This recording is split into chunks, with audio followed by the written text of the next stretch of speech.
Hello everyone. So today we are going to talk about Bayes theorem. So if you look into your handout, Theorem 3, Bayes theorem. Bayes theorem deals with the idea of conditional probability, something we have learned last week. So probability of f given E, P of f given E. If we want to calculate that, we can calculate it as P of f given E is equal to P of E given f times probability of f over P of E given f times P of f plus P of E given f bar or f complement times P of f complement. So let's look into an example. Example 14, where we get to use this conditional probability. So we have two boxes. The first one contains 2 green balls and 7 red balls, and the second box contains 4 green balls and 3 red balls.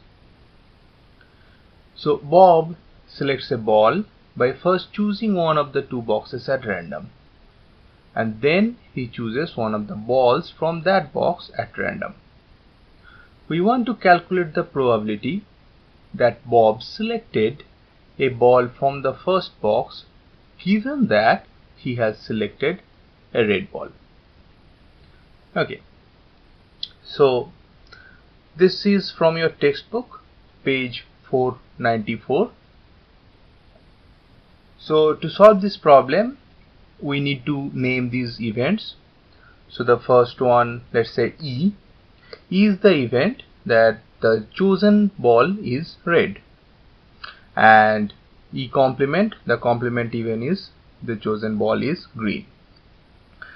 And on the other hand, we name the event F as that Bob has chosen the first box, and the F complement is Bob has chosen the second box. Okay, so now that we know these events, what is the probability that we are trying to calculate? What is our solution?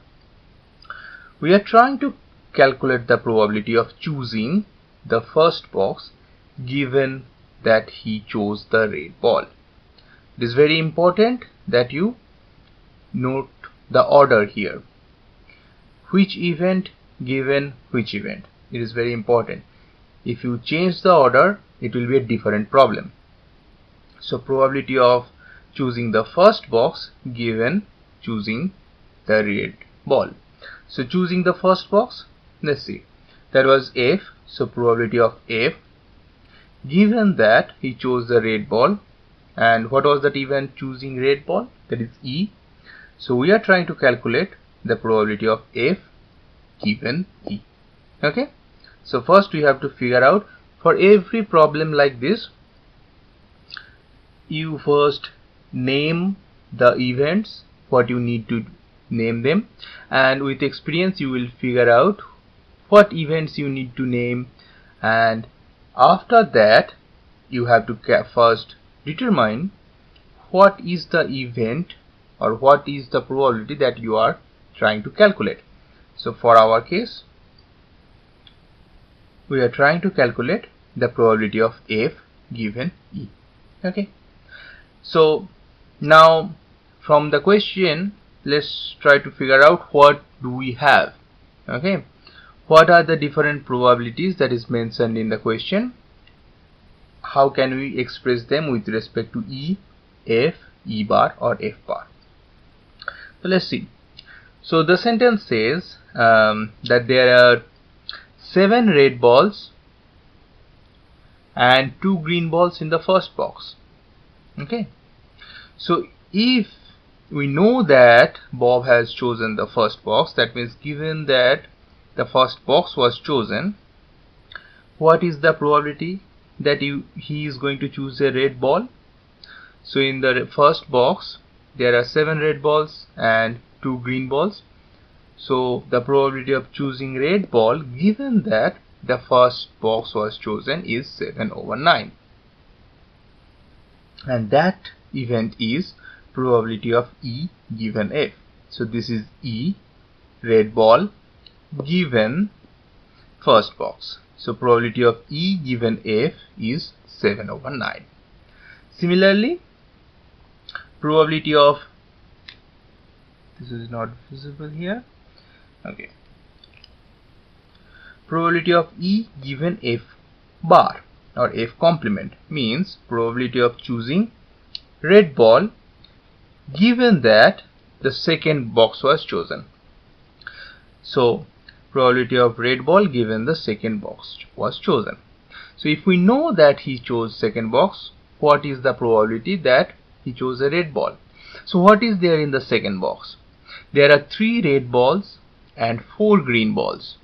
So if he is choosing a ball at random from the second box, the probability that here is going to choose a red ball is 3/3 plus 4, 3/7.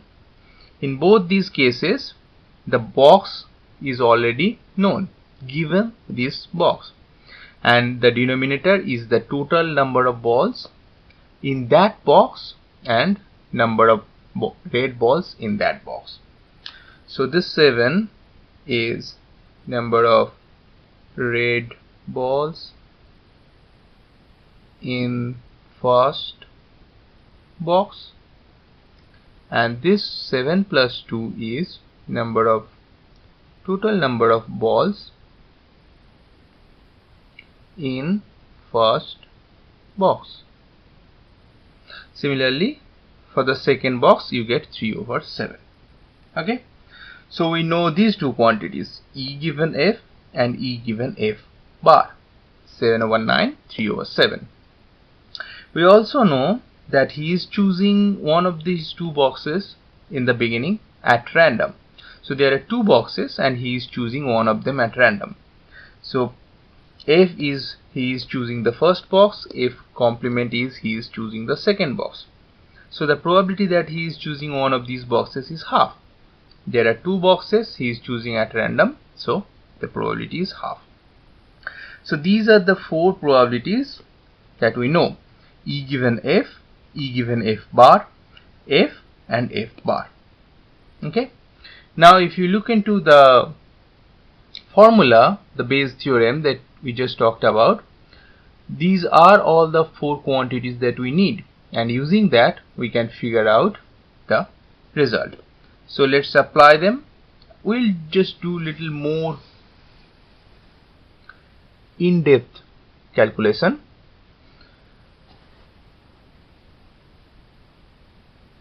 So probability of E intersection F. If you remember from the chapter of independence or conditional probability, probability of E intersection F is probability of E given F times probability of F. So this value we get it 7/9, and probability of F is this one, half, so the result is 7/18. Then probability of E given E intersection F complement, similarly E given F complement, this is this value, so we put it 3/7, and then probability of F complement, which is this half, 3/14. So these two values we calculate, 7/18, 3/14, and probability of E is probability of E intersection F plus probability of E intersection F bar from the distributive property that you have learned in set theorem. So you just add these two values, 7/18, 3/14. If you add them, you get 38/63. Why did we do that? This is just to do an elaborate calculation, just to show you why we are doing it this way. You may choose to ignore calculating these two parts and directly plug in the values, that's fine. So probability of E, the event E is choosing a red ball, is this plus this, which is 38/63. So our final answer is probability of A F in given E, that is probability of F intersection E over probability of E. That formula we know from the conditional probability formula. So the numerator is 7 over 18, this value, and the denominator is 38 over 63, this value. So if you do that, you get probability as 49 over 76, which is roughly 0.645, so 64.5%. So that's your answer. Your answer is 49 over 76. Okay. The one thing that you have to note is that probability of f given E is not equal to the probability of E given f. These are two totally different quantities. So whenever you are translating your problem from English to mathematical quantities, make sure that you do not make a mistake here. If you change the order, switch the position, you are going to calculate a different quantity, and depending on the problem, it might be the wrong quantity that you are solving. So we had to solve f given E, which is 49 over 76. Next, we look into example 15. A space probe is communicating with Earth using bit strings. So it's sending zeros or ones in a string, and there is a receiver on Earth that is receiving those bits. Now, like any other electronic system with sensors, it's not like if it sends a 0, it will always receive a 0. And this is true for every type of transmission. When you use the internet, when you are sending messages, emails, whenever you are sending some data and someone else is receiving, there is no guarantee that whatever you are sending, that other person is receiving the correct data. So if we break it down to a very simpler form, this is the example. So it sends 0, and the receiver can receive it as a 0 or a 1. There can be an error. If it sends a 1, the receiver can receive a 1 or a 0. Now, with using statistics, maybe we have figured out some probability. Knowing the probability, what can we say about the efficiency? So the probability is saying that, suppose that in its transmissions it sends a 0 with probability 2 over 3 and sends a 1 with probability 1 over 3. So 2/3 of the time it is sending 0, or 2/3 probability it sends a 0, 1/3 probability it sends a 1. And given that a 0 is sent, the probability that a 0 is received, that means it's received correctly, that probability is 0.9. Sounds efficient, 90% accuracy. Given that a 1 is sent, the probability that 0 is received, that means it is receiving it incorrectly, is 0.2. Okay, we want to find the probability that a 0 is received. For that, first let's name some events. So we'll name it in a way which will be easier to understand. So let's say we do R0 as the event that says received 0.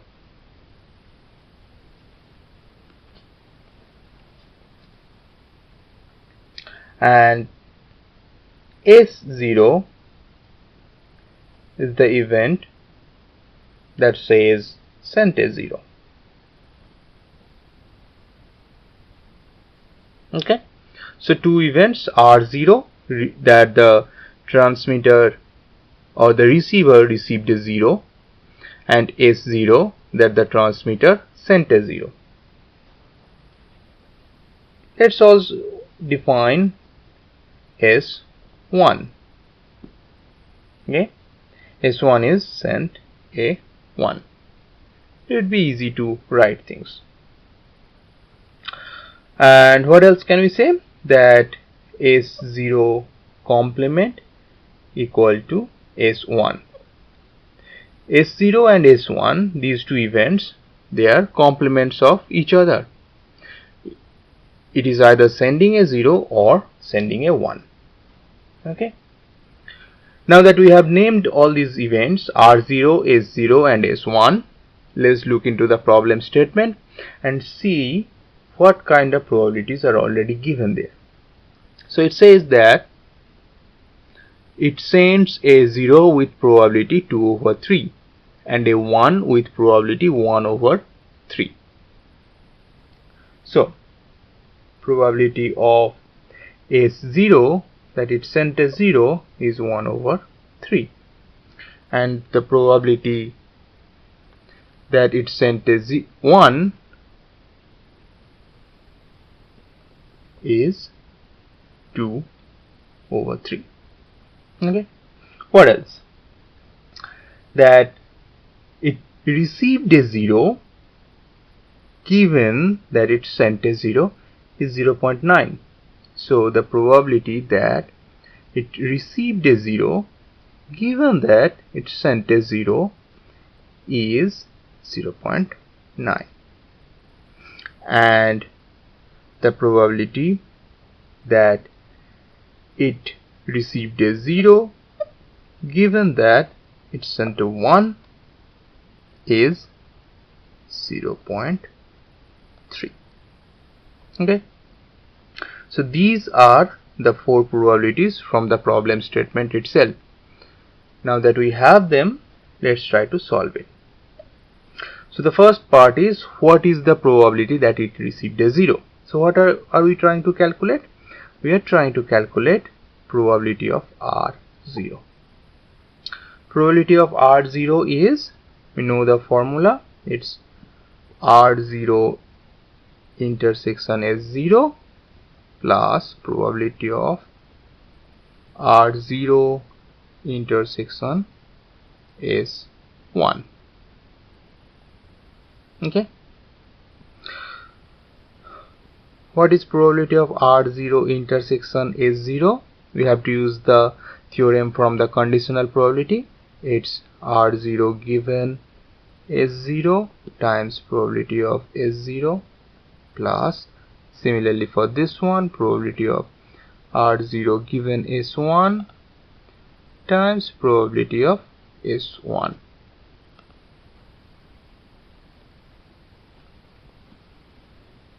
Okay, so what is probability of R0 given S0? That is given here, 0.9 times probability of S0 is 1 over 3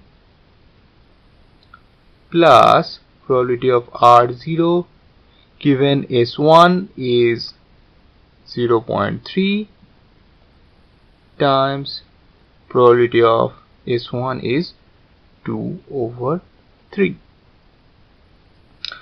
If we solve it,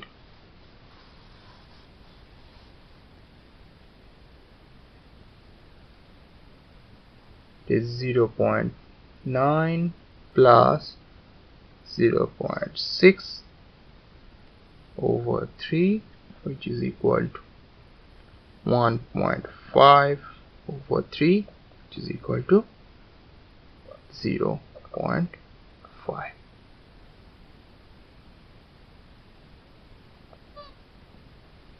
So the probability that it receives a 0 is 0.5. So what does that mean? That means it doesn't, from the question we can see that it doesn't send a 0 with half probability. With probability 1/3 it sends a 0, but due to the error on earth, the receiver, it receives a 0 with probability half. So that's the error part we can see, 0.5. Now let's look into part B, which is even more important for this analysis. Part B is, using Bayes' theorem, try to find out the probability that a 0 was transmitted given that a 0 was received. So the probability that a 0 was transmitted or sent a 0 given that a 0 was received. So this is what we have to calculate now. probability of S0 given R0. So probability of S0 given R0, from the theorem of conditional probability, we know that it is S0 intersection R0 over probability of R0. Okay,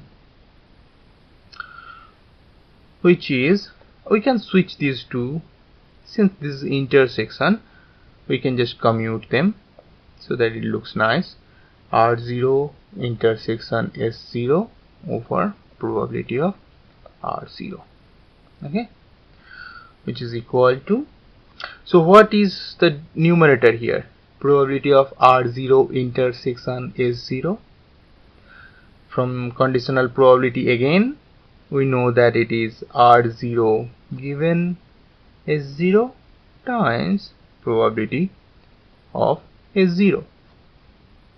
So that's the numerator, and the denominator, we know that, this one. Now let's see which values are known here. Probability of R0 given S0, probability that it received a 0 given that it sent a 0. We know that this was this value 0.9 from the problem. Probability of S0 is 1/3 from the problem. Probability of R0 is the thing that we calculated here, 0.5. This is the value we calculated in part A, so 0.5. okay, so if we solve this, this becomes 0.6. Again, just to recap, what is this probability? This is the probability that it sent a 0 given that it received a 0. The probability that the space probe sent a 0 given that, or knowing that, the transmitter on Earth received a 0. That probability is 0.6. Now that does not look like that efficient or that accurate. 60% probability. That means so if we know that the transmitter received a 0, so we are on Earth, we are looking into the receiver side data. We are looking into the receiver and we see that it received a 0. Knowing that it received a 0, what is the probability that it sent a 0? That probability is only 60%. So now it doesn't look that accurate, and this is the more important probability. So if you are working for an organization, let's say NASA, and there you are trying to run an experiment, and before that there are two companies that came to you with their own transmitter receiver system, their own space probes, and your job is to judge which one is more efficient. The probability that you have to look is this one, not the other one. Given that it sent a 0, what is the probability that it received a 0? This is 90%, but this is not important. This one is more important. Probability that it sent a 0 given that it received a 0. This one should be higher. If this one is 60%, not that good. Okay, so hopefully this idea about conditional probability and Bayes theorem will help you understanding a lot of things in this course and other future courses. This is a very important concept for anyone working in computer science, anything in programming or research.